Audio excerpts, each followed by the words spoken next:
الحمد لله نحمده ونستعينه ونستغفره ونؤمن به ونتوكل عليه ونعوذ بالله من شرور أنفسنا ومن سيئات أعمالنا من يهده الله فلا مضل له ومن يضلله فلا هادي له ونشهد أن لا إله إلا الله وحده لا شريك له ونشهد أن سيدنا ومولانا محمدا عبده ورسوله صلى الله عليه وعلى آله وأصحابه وسلم تسليما كثيرا كثيرا أما بعد فأعوذ بالله من الشيطان الرجيم بسم الله الرحمن الرحيم والنجم إذا هوى ما ضل صاحبكم وما غوى وما ينطق عن الهوى إن هو إلا وحي يوحى علمه شديد القوى ذو مرة فاستوى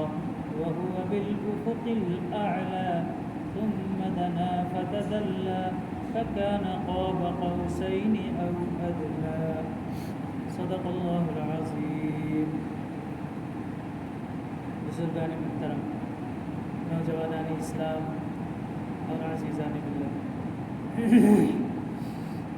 گزشتہ جمعے سے آپ حضرات کے سامنے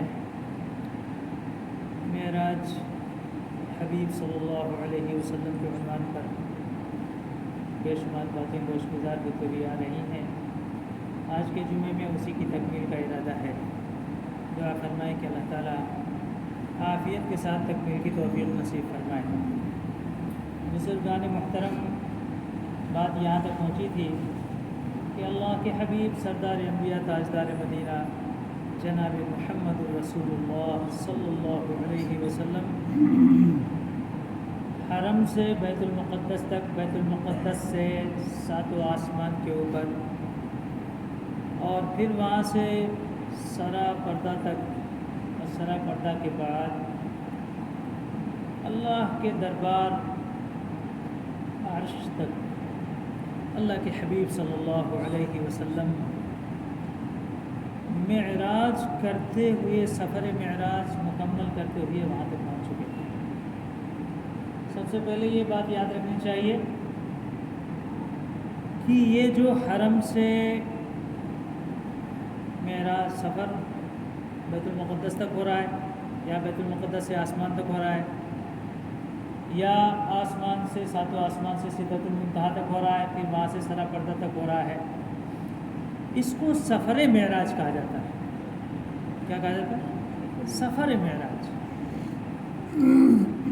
معراج اللہ کے حبیب صلی اللہ علیہ وسلم کی اللہ تعالیٰ کی زیارت اور آپ کے ساتھ ہم کلام ہونا، یہ آپ کی معراج ہے. اس لیے معراج اور سفر معراج میں تھوڑا سا فرق ہے، اس لیے اس کو ہمیشہ یاد رکھنا چاہیے. اور زمینی جو سفر آپ کا ہوا ہے اس کو سیر کہا جاتا ہے. سیر، سبحان الذی اسریٰ بعبدہ، سیر. پھر بیت المقدس سے اوپر جو اس کا سفر ہوا ہے اس کو معراج کہا جاتا ہے، اوپر چڑھنا. تو دونوں دو ہو گئے. اور اس سفر معراج کو ایک دوسرے پر بھی اطلاق کرتے ہیں. اوپر چڑھنے کو بھی سفر معراج کہہ دیتے ہیں، نیچے چلنے کو بھی سفر معراج کہہ دیتے ہیں، اوپر چڑھنے کو بھی سیر کہہ دیتے ہیں، نیچے چلنے کو بھی سیر کہہ دیتے ہیں. مجازن ہے، ورنہ حقیقت کے اعتبار سے زمینی سفر کو سیر کہا جاتا ہے اور آسمان کی طرف چڑھنے کو معراج کہا جاتا ہے، سفر معراج کہا جاتا ہے. اور اللہ کی زیارت اور اللہ سے ہم کلام ہونا، اللہ کی سے تحفہ براہ راست لینا، یہ نبی صلی اللہ علیہ وسلم کی معراج ہے. تو سیر، سفر معراج اور معراج، تین چیزیں ہو گئی. اور اللہ کے حبیب صلی اللہ علیہ وسلم نے تینوں سے اپنے کو مشرف فرمایا. اچھا، سفر بھی دیکھو دو طرح کا ہوتا ہے. ایک سفر سیر و سیاحت کا ہوتا ہے، ایک سفر مشقت کا ہوتا ہے. دونوں دو ہیں. سیر و سیاحت کا سفر، جیسے آپ اوٹی گھومنے چلے گئے، آپ دلی چلے گئے، اس کو سیر کہتے ہیں. کیا کہتے ہیں؟ سیر. یہ سیر کا سفر ہے. اور ایک سفر وہ ہوتا ہے جس میں اپنی جان کو جوکھوں میں ڈال کر دین کی خدمت کے لیے کیا جاتا ہے، وہ بھی سفر ہے. اللہ کے نبی صلی اللہ علیہ وسلم جو آسمان کی طرف جو سیر کرتے ہیں اس کو سیر کہا جاتا ہے،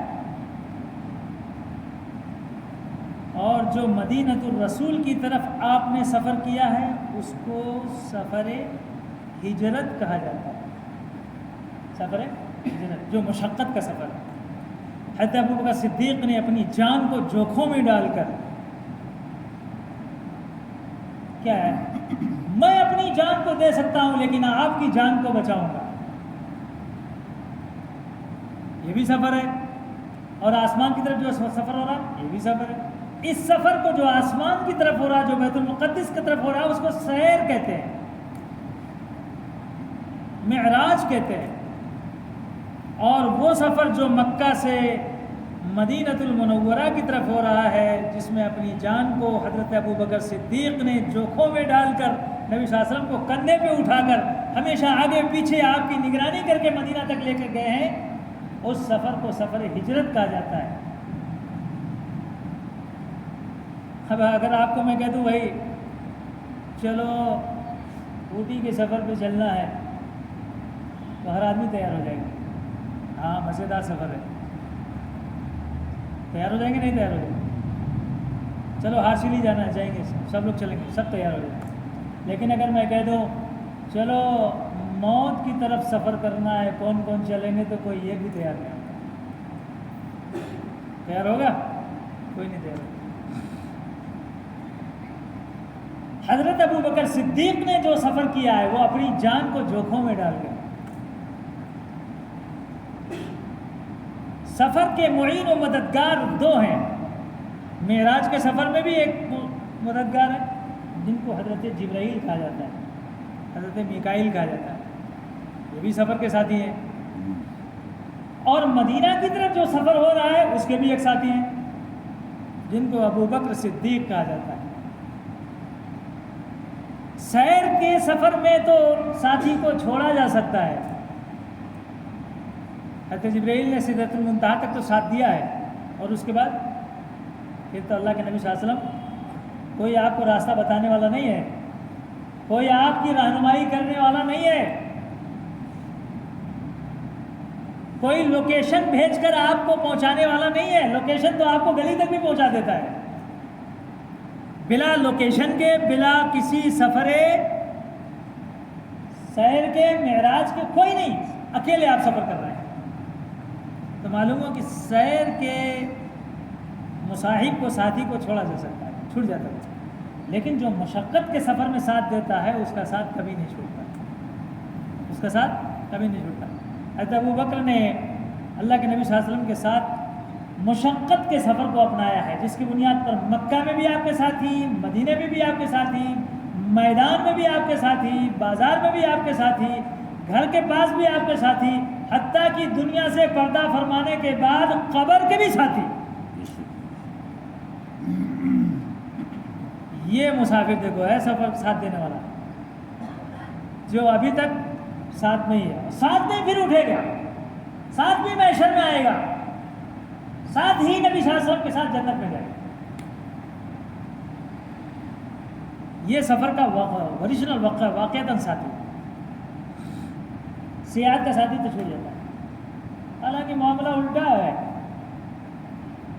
حضرت جبرائیل نے اگر آپ کا ساتھ دیا تو اس وقت میں آپ کو فرشتوں کے سردار کا لقب ملا ہے.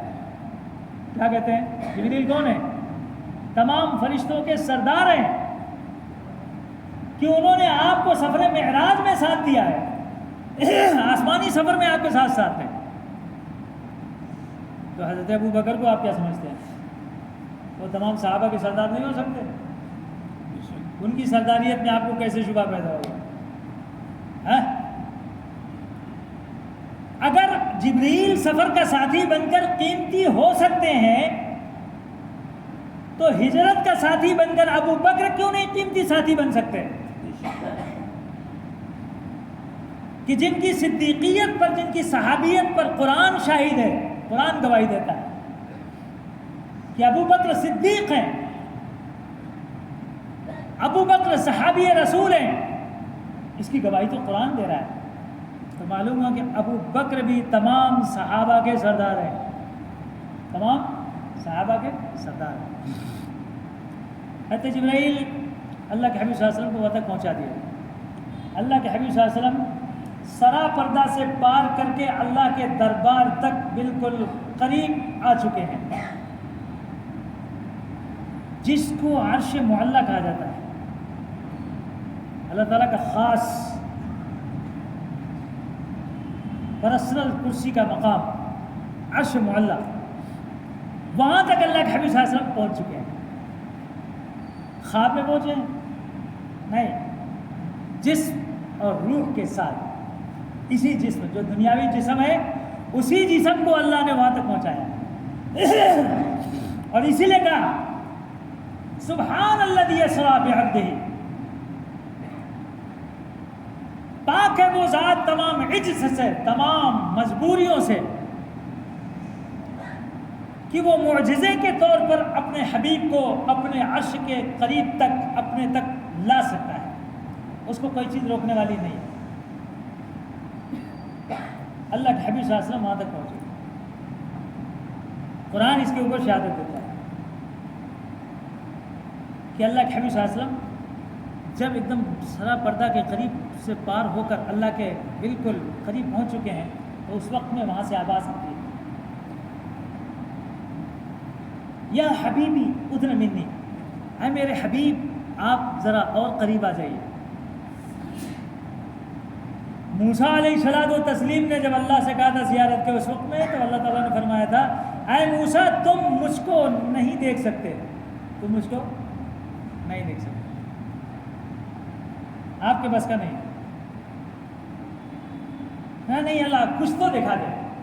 تو اپنے صفات میں سے 70,000 نور کے حجابات کے پردے میں سے ایک نور کی تھوڑی سی روشنی اور جھلک موسیٰ علیہ السلام کو طور پر دکھائی پڑی، اور موسیٰ علیہ السلام اس روشنی کو نہ برداشت کر سکے، اور فخر موسیٰ صعقا، موسیٰ علیہ السلام لڑکھڑا کر گرے اور بے ہوش ہو گئے.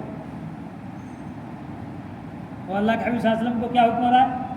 اے میرے پیارے حبیب اور قریب آئیے، اور قریب آئیے. یا احمد ادن منی، یا حبیبی ادن منی، اے احمد آپ میرے قریب ہو جائیے، اے میرے پیارے حبیب اور قریب ہو جائیے.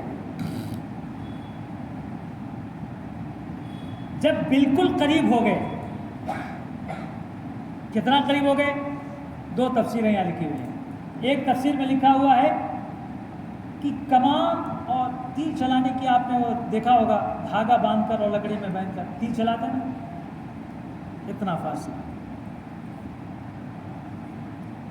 اللہ کے حبیب صلی اللہ علیہ وسلم اتنا قریب اللہ کے قابل. دوسری تفسیر، کمان مراد نہیں ہے وہاں پہ، بلکہ یہ دونوں آنکھوں کی بھاؤں، یہ جو اوپر بال دکھتے ہیں، بیچ میں جو گیپ ہوتا ہے، اتنا قریب اللہ کے حبیب صلی اللہ علیہ وسلم آ گئے. سمجھ گئے؟ ثم دنا، مقام دنا کیا چیز ہے؟ فرمایا دونوں بھاؤں کے درمیان میں جتنی قربت ہے، رب شانہ تعالی اور اس کے حبیب کے درمیان میں اتنی قربت ہو گئی. ثم دنا، اگلے لفظ کیا ہے؟ فتدلی، اللہ نے اپنے گود میں میرے حبیب کو لے لیا. اتنی قربت. اور جب وہاں قربت ایک دم بالکل ہو گئی، اللہ کے حبیب صلی اللہ علیہ وسلم بالکل اللہ کے قریب ہو گئے، اللہ کے موجودگی کا اللہ کے حبیب صلی اللہ علیہ وسلم کو اس دنیاوی دماغ سے احساس ہونے لگا. دل نے شہادت دے دیا، دماغ نے قبول کر لیا، آنکھوں نے دیکھ لیا، اور اس کے بعد اللہ کے حبیب صلی اللہ علیہ وسلم کا یقین ہو گیا رب شانہ تعالیٰ کی ذات گرامی میرے بالکل قریب ہے. اللہ نے اپنے دست قدرت کو اللہ کے حبیب صلی اللہ علیہ وسلم کے کندھے مبارک پر رکھا. اللہ کے حبیب صلی اللہ علیہ وسلم فرماتے ہیں اس کی ٹھنڈک میں نے اپنے دل کے اندر محسوس کر لیا.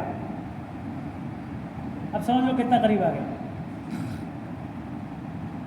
یہ مقام دنا ہے، مقام ثم دنا، بالکل قریب ہو گئے.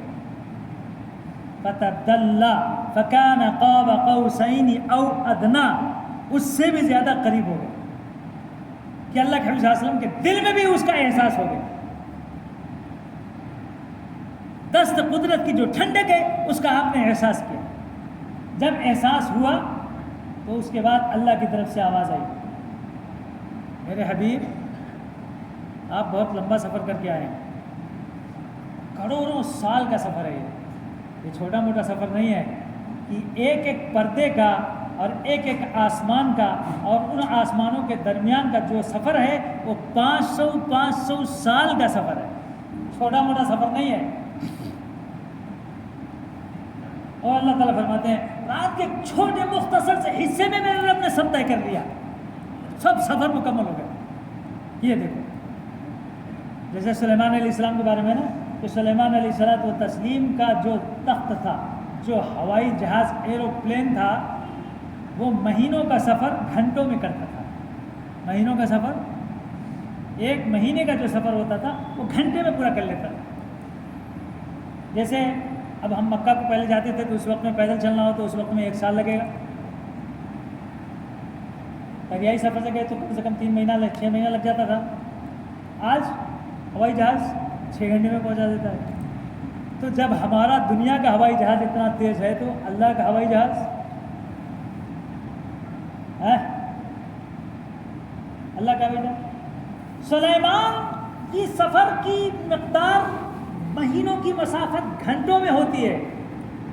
جو مہینوں کی مسافت کو گھنٹوں میں طے کرے اس کو سلیمان بن داؤد کہا جاتا ہے. کیا کہا جاتا ہے؟ سلیمان بن داؤد.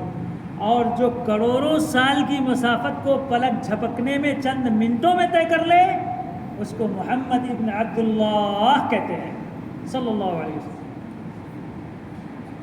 33 اللہ نے پوچھا محمد آپ بہت دور سے آئے، آنے والا مہمان کچھ تحفہ لے کے آتا ہے، آداب میں سے کسی کے یہاں گئے تو کچھ لے کے جاؤ تحفہ. محمد آپ میرے لیے کیا لے کے آئے؟ فرمایا اللہ شانہ تعالیٰ آپ کے دربار میں وہ چیز لے کے آیا ہوں جو آپ کے گاؤں میں نہیں ہے. اور اللہ کے دربار میں کس چیز کی کمی ہے؟ کون سی وہ چیز ہے جو رب شانہ تعالیٰ کے دربار میں نہیں ملتی؟ اس مارکیٹ میں اس کا وجود نہیں ہے. اللہ کے حبیب صلی اللہ علیہ وسلم فرماتے ہیں میں وہ چیز لے کر آیا ہوں. اللہ نے فرمایا میرے حبیب کیا لے آئے؟ فرمایا التحیات للہ والصلوات والطیبات. آپ کے دربار میں عاجزی لے کر آیا. اللہ کے دربار میں عاجزی تھوڑی ہے، وہاں تو بڑائی ہے، جباریت اور قہاریت ہے. العزیز ہے وہ، المتکبر ہے. وہاں تواضع اور عاجزی اس دربار میں کام ہے. اللہ کے حبیب صلی اللہ علیہ وسلم فرمایا میں مالی جانی قولی ساری عبادتیں آپ کے اوپر نچھاور کرنے کے واسطے لایا ہوں، کیونکہ آپ کے دربار میں معبودیت ہے، عبادت نہیں. میں عبادت لے کے آیا ہوں. کون کون سی؟ مال کی، جان کی، زبان کی، تینوں عبادت آپ پر قربان. اللہ کی طرف سے آواز ہے اچھا اتنی قیمتی آپ جب لے کے آئے ہیں عبادت تو سنیے میں بھی آپ کے لیے سلامتی کی ضمانت اور اس کی سیفٹی کی ضمانت وہ ساری چیزیں میں آپ کو بھی دیتا ہوں. اللہ کی طرف سے آواز ہے السلام علیک ایھا النبی ورحمۃ اللہ وبرکاتہ. میرے پیارے حبیب آپ کے اوپر بھی میری طرف سے سلامتی ہو، رحمت ہو، برکت ہو. 3 آپ نے بھی دیا، 3 میں نے بھی دیا. 3 آپ نے دیا، 3 میں نے بھی دیا. اللہ کے حبیب صلی اللہ علیہ وسلم اس پر راضی نہیں ہوئے. فرمایا اللہ اتنے بھی آپ نے ایک دفعہ کر لیا، ایسا کیسا ہوگا؟ پیچھے میرے بہت بڑی میری گناہگار امت ہے، اس کا کیا حال بنے گا؟ خالی میرے اوپر ہی سلامتی اور رحمت و برکت نہیں ہے، بلکہ اللہ کے حبیب صلی اللہ علیہ وسلم کی زبان سے نکلا السلام علینا وعلی عباد اللہ الصالحین۔ اے اللہ، جس طرح سلامتی اور رحمت و برکت میرے اوپر، اسی طریقے پر اولاً میرے گناہگار بندوں پر، ثانیاً سارے صالح اور نیک بندوں پر بھی۔ ان پر بھی تیری رحمتیں ہونی چاہیے، ان پر بھی تیری برکتیں ہونی چاہیے، ان پر بھی تیری طرف سے سلامتی ہونی چاہیے۔ فرشتے خوش ہو گئے، واہ، سب کے سب آ گئے، نبی صلی اللہ علیہ وسلم کی ساری امت آ گئی۔ اشہد ان لا الہ الا اللہ، فرشتوں پہ نعرہ لگنے لگا، اور انہوں نے نعرہ لگایا میں گواہی دیتا ہوں کہ اللہ کے سوا کوئی معبود نہیں ہے، محمد صلی اللہ علیہ وسلم اللہ کے بندے اور اس کے رسول ہیں۔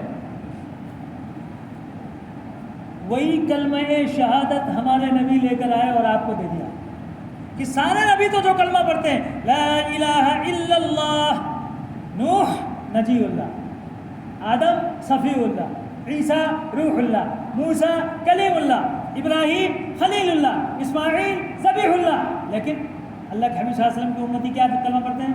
اشہد ان لا الہ الا اللہ اشہد ان محمد عبدہ ورسولہ۔ یہ کیوں؟ ہمارے نبی کا کلمہ آخر اتنا ہیوی کیوں ہو گیا؟ کیونکہ اللہ تعالیٰ کو ان آنکھوں سے کسی نے نہیں دیکھا۔ دیکھا کسی نے؟ کسی نے بھی نہیں دیکھا۔ 1,24,000 نبیوں میں سے کسی نے بھی نہیں دیکھا اللہ کو براہ راست ان آنکھوں سے، جو سر کی دونوں آنکھیں ہیں، ان آنکھوں سے اگر کسی نے دیکھا ہے تو وہ محمد الرسول اللہ صلی اللہ علیہ وسلم کی ذات گرامی ہے، اور گواہی دیکھ کر دی جاتی ہے۔ گواہی کیسے دی جاتی ہے؟ دیکھ کر، اور نبی صلی اللہ علیہ وسلم نے اپنی آنکھوں سے دیکھا ہے، اس بنیاد پر یہ کلمہ ہم کو عطا فرمایا، میں دیکھا ہوں اور میں گواہی دیتا ہوں، اس لیے میری ذات پر اعتماد اور بھروسہ کر کے تم بھی یہ کہو کہ میں نے بھی دیکھا ہے۔ یہ امت بھی وہی کہہ رہی ہے، میں نے بھی دیکھا۔ یہ بھی کہتے ہیں اشہد ان لا الہ الا اللہ، آپ بھی کہتے ہیں، یہ کہتے ہیں، سب وہی کہتے ہیں۔ کس پہ بھروسہ کیا ہے؟ نبی صلی اللہ علیہ وسلم، کہ نبی صلی اللہ علیہ وسلم نے دیکھا ہے، ہمارے سامنے انہوں نے اس کی شہادت دی ہے، اس لیے ان کی باتوں پر یقین کرتے ہوئے ہم بھی اس کی شہادت دیتے ہیں، اور ہم بھی گواہی دیتے ہیں کہ اللہ تعالیٰ کی ذات موجود ہے، وہ معبود ہے، اس کے علاوہ کوئی عبادت کے قابل نہیں۔ پھر اس کے بعد اللہ اور اس کے نبی کے درمیان میں جو راز و نیاز ہوا ہے وہ بس اللہ اور اس کا نبی ہی جان سکتا ہے، دوسرا کوئی نہیں۔ جب وہاں سے واپس ہونے لگے تو اس وقت ہمیں اللہ کے حبیب صلی اللہ علیہ وسلم فرمایا، اے اللہ، میں نے تو اتنا بڑا معراج کا سفر کر لیا کہ عروج آسمانی بھی مجھ کو نصیب ہو گیا، کہ میں بیت المقدس آیا، وہاں سے قبۃ الصخرہ کے اوپر سے 7 آسمان کے اوپر VIP دروازے سے داخل ہوا، اور اس کے بعد پھر سدرۃ المنتہا پہ آیا، وہاں سے سرا پردہ تک آیا، سرا پردہ کے بعد پھر عرش تک آیا، عرش کے بعد آپ کی ملاقات ہو گئی۔ امت اگر یہ کرنا چاہے تو کیسا؟ لو، ہمارا تمہارا سب سے زیادہ فکر ہے، امت کو بھی یہ معراج نصیب ہونی چاہیے، امت کو بھی یہ معراج ملنی چاہیے۔ جب یہ اللہ کے حبیب صلی اللہ علیہ وسلم نے کہا تو اللہ نے فرمایا، ٹھیک ہے میرے حبیب، میں تحفتاً آپ کی امت کو بھی اس معراج کی شکل، صورت اس کی نکالتا ہوں۔ وہ یہ ہے کہ آپ کی امت اگر میری معراج کرنا چاہے، مجھ تک پہنچنا چاہے، تو دنیا میں میرا گھر مسجد ہے۔ دنیا میں کیا ہے میرا گھر؟ مسجد ہے۔ آؤ، ادب سے ہاتھ اٹھاؤ، نیت باندھو، رکوع کرو، واسجد واقترب۔ سجدے میں جیسی جاؤ گے تمہاری پیشانی ہوگی، میرا قدم ہوگا، تمہاری معراج ہو جائے گی۔ 50 وقت کی نماز، یہ معراج کا طریقہ کار ہوگا۔ کتنے وقت کی نماز؟ ریپیٹ ڈاؤن ہو گیا رہے گا. اللہ کے دربار میں 50 وقت کی معراج. اے میرے پیارے حبیب، آپ کو تو صرف ایک وقت کی معراج ہوئی ہے، آپ کی امت کو 50 وقت کی معراج دیتا. اب اللہ کے حبیب صلی اللہ علیہ وسلم اس وقت میں ایک دم استغراق کے عالم میں ہے. جو بھی ملے امت کے لیے لے لینا ہے. اتنا قیمتی تحفہ ملے گا کیا کہ مجھ کو صرف ایک مرتبہ امت کو 50 مرتبہ معراج کا موقع مل رہا ہے؟ کیا چاہیے؟ اللہ آپ کی طرف سے اور میری امت کو کوئی تحفہ مل سکتا ہے؟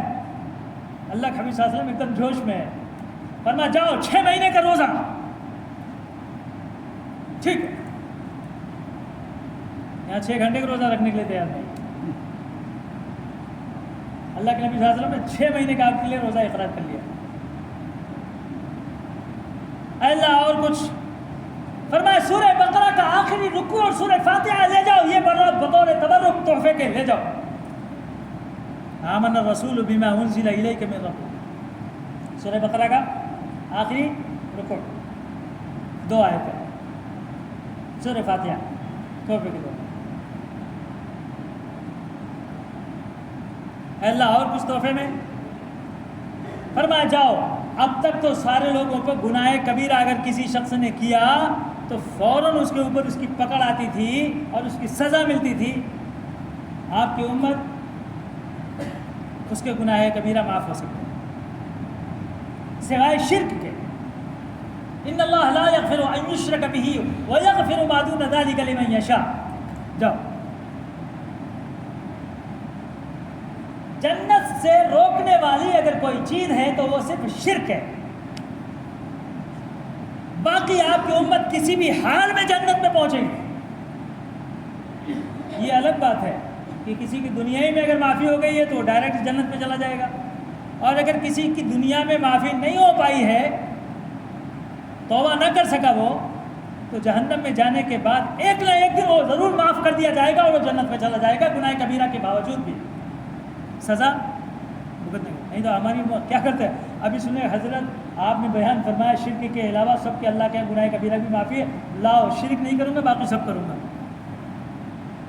اللہ تعالیٰ فرمایا ٹھیک ہے، آؤ گے کچھ دن جہنم میں رکھ کے ذرا پکاؤں گا، اس کے بعد پھر معاف کروں گا.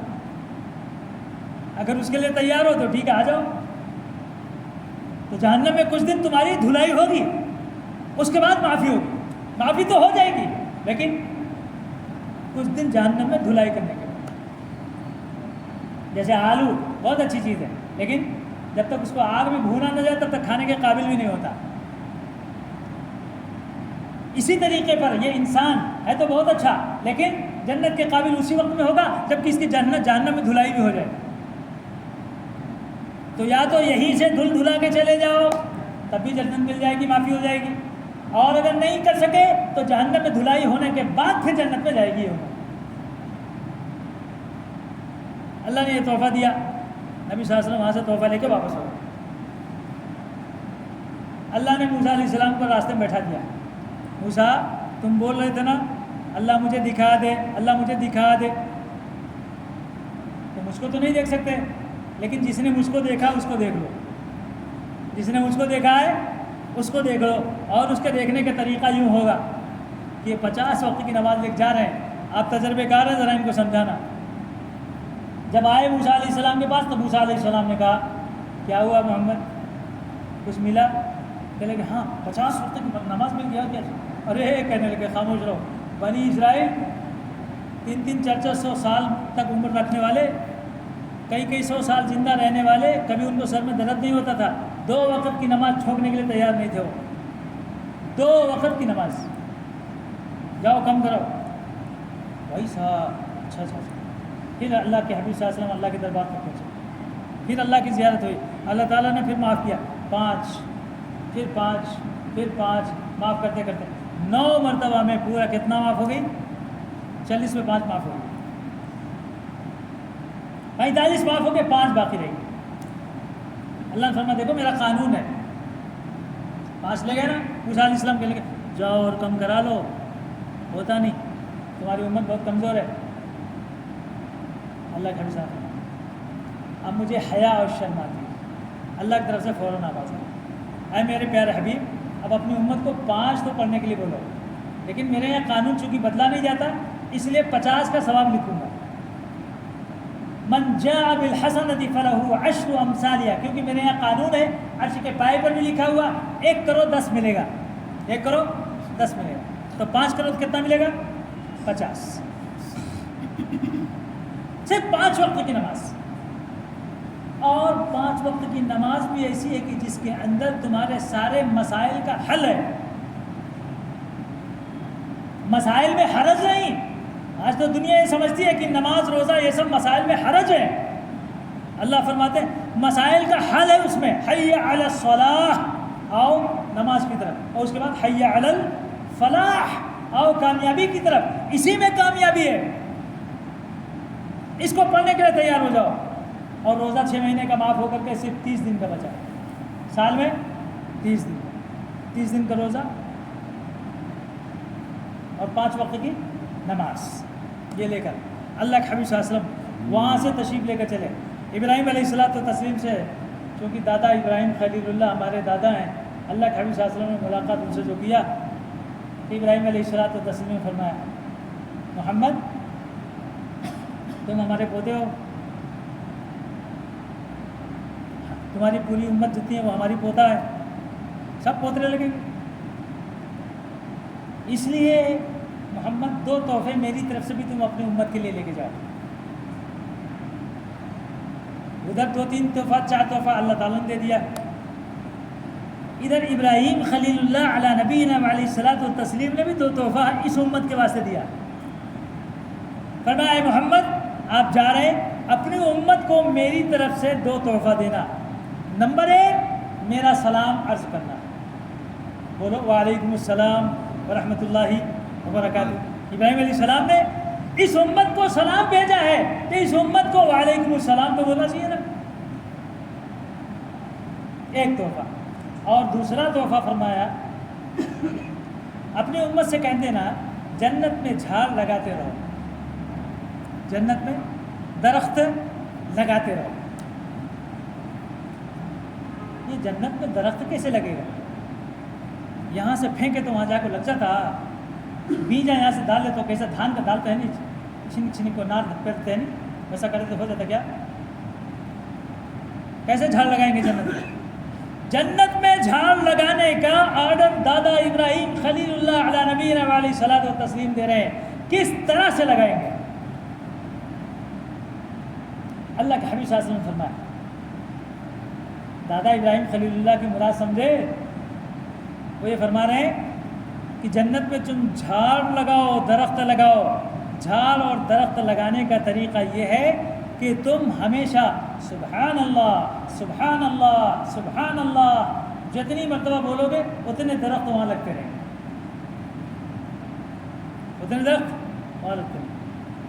اور خاص طور سے اس مہینے میں جو ماہ رجب المرجب کہ جس میں اللہ تعالیٰ بھی سبحان اللہ فرماتے ہیں، سبحان الذی اسری بعبدہ، یہ لو سبحان اللہ کا کلمہ تو ایک ایسا کلمہ آ گیا کہ جو پوری زندگی اپنے واسطے ہے، اور اس مہینے میں خاص طور سے اللہ بھی فرماتے ہیں سبحان اللہ۔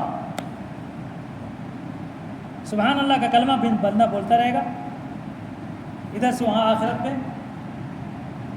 جھاڑ لگتا رہے گا، الحمدللہ بولتا رہے گا، شکر کی بنیاد پر نعمتوں میں اضافہ ہوتا رہے گا، لا حول ولا قوت الا باللہ بولتا رہے گا، غم نام کی کوئی چیز آئے گی ہی نہیں قریب، غم نام کی کوئی چیز قریب نہیں آئے گی۔ معلوم ہوا کہ جس کو جنت میں جھاڑ لگانا وہ ہمیشہ سبحان اللہ پڑھتا رہے، اور جس کو اپنی نعمت میں اضافہ کرنا وہ الحمدللہ بولتا رہے، اور جس کو اپنے اوپر غم نام کی کوئی چیز نہیں لانا ہے، سب کی دھلائی کر دینا ہے، اس کو چاہیے کہ وہ لا حول ولا قوت الا باللہ پڑھتا ہے، لا حول ولا قوت الا باللہ۔ تحفہ لے کے نبی صلی اللہ علیہ وسلم نکلے، جبریل آئے ساتھ پہ، اللہ نے فرمایا محمد صلی اللہ علیہ وسلم آ گئے ہمارے گاؤں کو، تو گاؤں میں کیا کیا ہے ذرا دکھا دو تو، اب ہم میں پلنگر میں ہوں تو کیا کریں گے آپ؟ ہمارے گاؤں میں دیکھو یہ ہے، ہمارے گاؤں میں وہ ہے، ہمارے گاؤں میں سب دکھائیں گے نہیں؟ دکھاتے تو اللہ نے محمد صلی اللہ علیہ وسلم کے بارے میں فرمایا، اے جبریل، محمد جب تشریف لے آئے ہیں تو ان کو ہماری ساری چیزیں جو خصوصی طور پر ہیں سب کی زیارت بھی ان کو کرا دیں۔ اللہ کے حبیب صلی اللہ علیہ وسلم فرماتے ہیں اس کے بعد حضرت جبرائیل مجھ کو لے کے چلے اور جا کے میں نے دیکھا کہ ایک آدمی ایسے سویا ہوا ہے، جہنم کی سیر ہو رہی ہے، فرشتے اتنا بڑا سا گنڈ پتھر لا کے اس کے سر مارا، تھم پورا چٹنی ہو جاتا ہے۔ پھر جب پتھر اٹھا کے لے کے آتے تو سر صحیح ہو جاتا ہے، پھر مارتا ہے۔ اللہ کے نبی صلی اللہ علیہ وسلم فرماتا ہوگا یہ کیا ہو رہا ہے، کیا عذاب ہے، یہ کیا غلطی کر بیٹھا ہے؟ فرمایا اللہ کے نبی صلی اللہ علیہ وسلم یہ وہ شخص ہے کہ جس نے اپنے سر کو نماز کے لیے تکیہ سے کبھی نہیں اٹھایا، تکیہ پہ سر رکھ دیا ہے، آرام سے سو رہا ہے۔ اللہ کا کتنا بھی موبائل بجتا رہے نہیں اٹھتا ہے، مؤذن صاحب اذان پکارتے رہتے نہیں اٹھتا۔ ہاں اگر بیگم صاحبہ اگر موبائل کی کال آ جائے چھٹ کر کے اٹھ کے بیٹھ جاتا ہے، کیا بول رہے ہیں آپ، میڈم کا ہے نا۔ موبائل کی کال آپ کے سر کو تکیہ سے اٹھا کر اس کا جواب دینے پہ مجبور کر دیتی ہے، اور اللہ کی کال مؤذن 5 وقت دیتا ہے، آنے کے لیے تیار، تکیہ سے سر اٹھاتا نہیں۔ فرمایا اللہ کے حبیب صلی اللہ علیہ وسلم یہ وہ شخص ہے جو اللہ کی کال کا کبھی جواب نہیں دیا، تکیہ سے سر نہیں اٹھایا، نماز کو حاضر نہیں ہوا، آج سزا کے طور پر اس کو پتھر کے گھوٹ سے اس کے سر کو کچلا جا رہا ہے۔ اتنا خطرناک قسم کا عذاب وہ ہے جو آپ فجر کی نماز میں اور ظہر کی نماز میں سو کے گزار دیتے ہیں اور مسجد میں حاضری نہیں دیتے، اس پر یہ عذاب ہے۔ مارتے رہتے فرشتے، مارتے۔ اچھا پھر آگے تھوڑا چلے، آگے چلنے کے بعد دیکھا بہترین قسم کا کھانا، خوبصورت عورتیں، ساری چیزیں موجود ہیں۔ جب ان سے کہا جاتا ہے کھاؤ اس کو، وہ اس کو نہیں کھاتا، بلکہ کانٹے کی جھاڑ کو، گندگی کو، الٹی سیدھی چیزیں کو، ان تمام چیزوں کو یوز کرتا ہے۔ یہ کون بیوقوف لوگ جو اچھی چیز کو چھوڑ کر اس طریقے پر ایسا کرتا ہے؟ فرمایا ہاں یہ وہ شخص ہے کہ جس کے بغل میں بہترین قسم کی خوبصورت بیوی موجود ہے، لیکن پھر بھی دوسرے کی بیوی کو آنکھ مارتا ہے اور اس سے جا کے اپنی خواہشات کو پوری کرتا ہے۔ یہ وہی شخص ہے جو حلال کو چھوڑ کر حرام کو اپنائے ہوئے ہے، اس کو یہ سزا ملے۔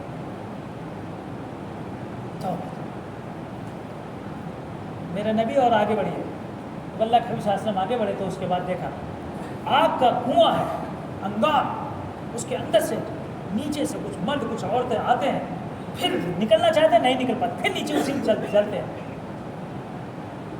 اللہ کے حبیب صلی اللہ علیہ وسلم پوچھا جبریل یہ کون لوگ ہیں؟ فرمایا یہ وہ بدکار مرد اور بدکار عورتیں ہیں جو زنا میں ہمیشہ اس طریقے پر اپنی زندگی گزارتے ہیں، اللہ نے ان کے لیے یہ عذاب بنایا۔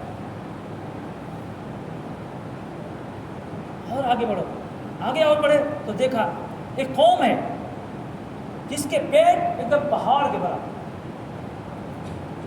اوپر سے شیشے کے مثل چمکتا ہے، اندر سانپ اور بچھو ہیں جو اس کو کاٹتے ہیں۔ اچھا یہ کون ہے کہ جس کے اوپر اتنا عذاب ہے؟ فرمایا یہ وہ بیاض خور، وڈی خور ہے، سود کھاتا ہے، سود لیتا ہے، سود دیتا ہے، سود پر ویکنس ڈالتا ہے، ایسے شخص کو اللہ کے یہ عذاب ہے۔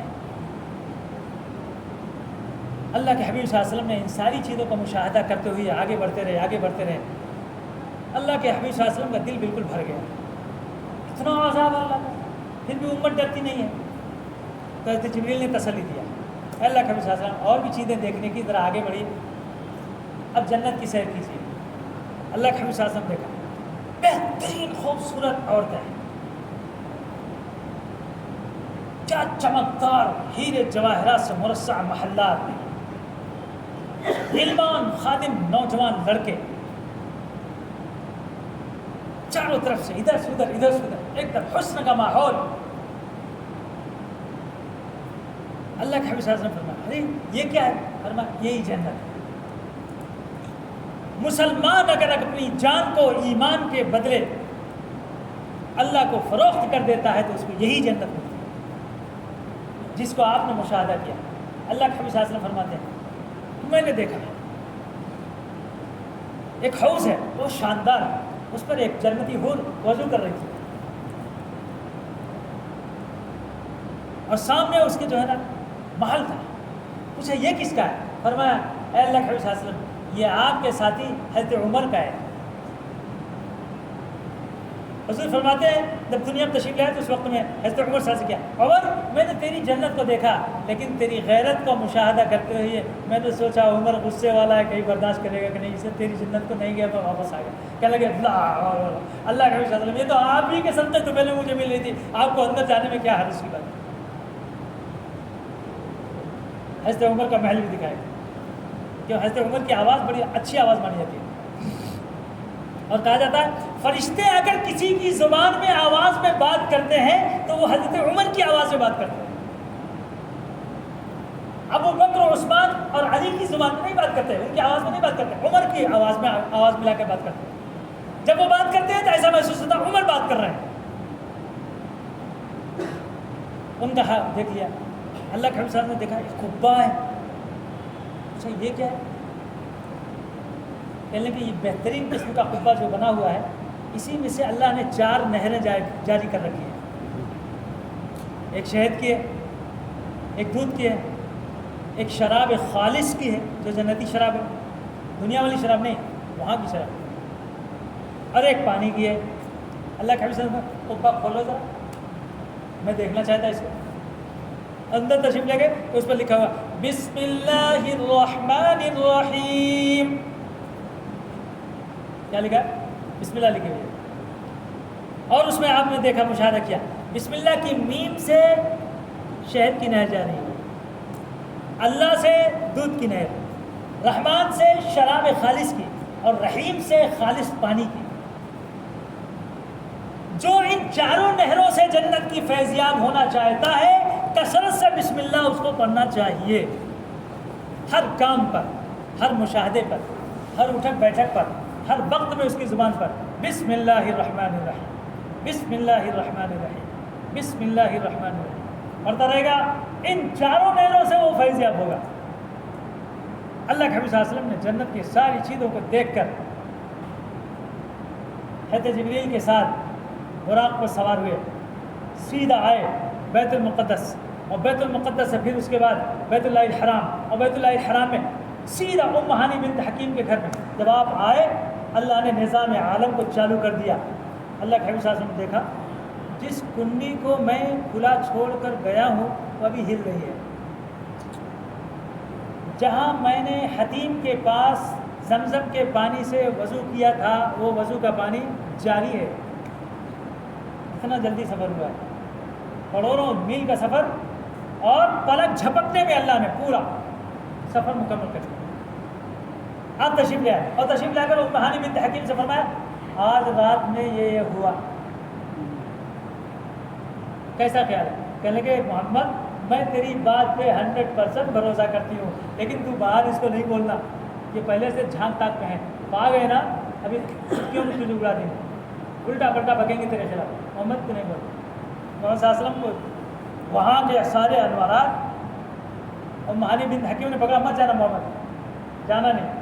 اور صاحب ہاں میں جاؤں گا اور بولوں گا۔ وہ مہانی بنت حکیم فرماتی ہیں کہ جب آپ جھٹکا مجھ کو دیے تو آپ کا سینے مبارک تھوڑا سا جو کھلا، اتنی زور روشنی مجھ کو لگی کہ میں بے ہوش ہو گئی، اور نبی صلی اللہ علیہ وسلم باہر نکلا۔ نبی صلی اللہ علیہ وسلم آئے کعبہ میں، اور کعبہ میں آ کے اس کی دیوار سے ٹیک لگا کر بیٹھے۔ آج اللہ نے ابو جہل کو سویرے ہی جگا دیا، ورنہ یہ تو شراب و کباب میں مست رہنے والی قوم سوئے گی تو 12 بجے اٹھے گی، آج سویرے ہی اللہ نے اٹھا دیا۔ آیا کیا محمد وہ سویرے آ گئے، کیا بات ہے؟ چل گئے ابھی ابو جہل کی طرح۔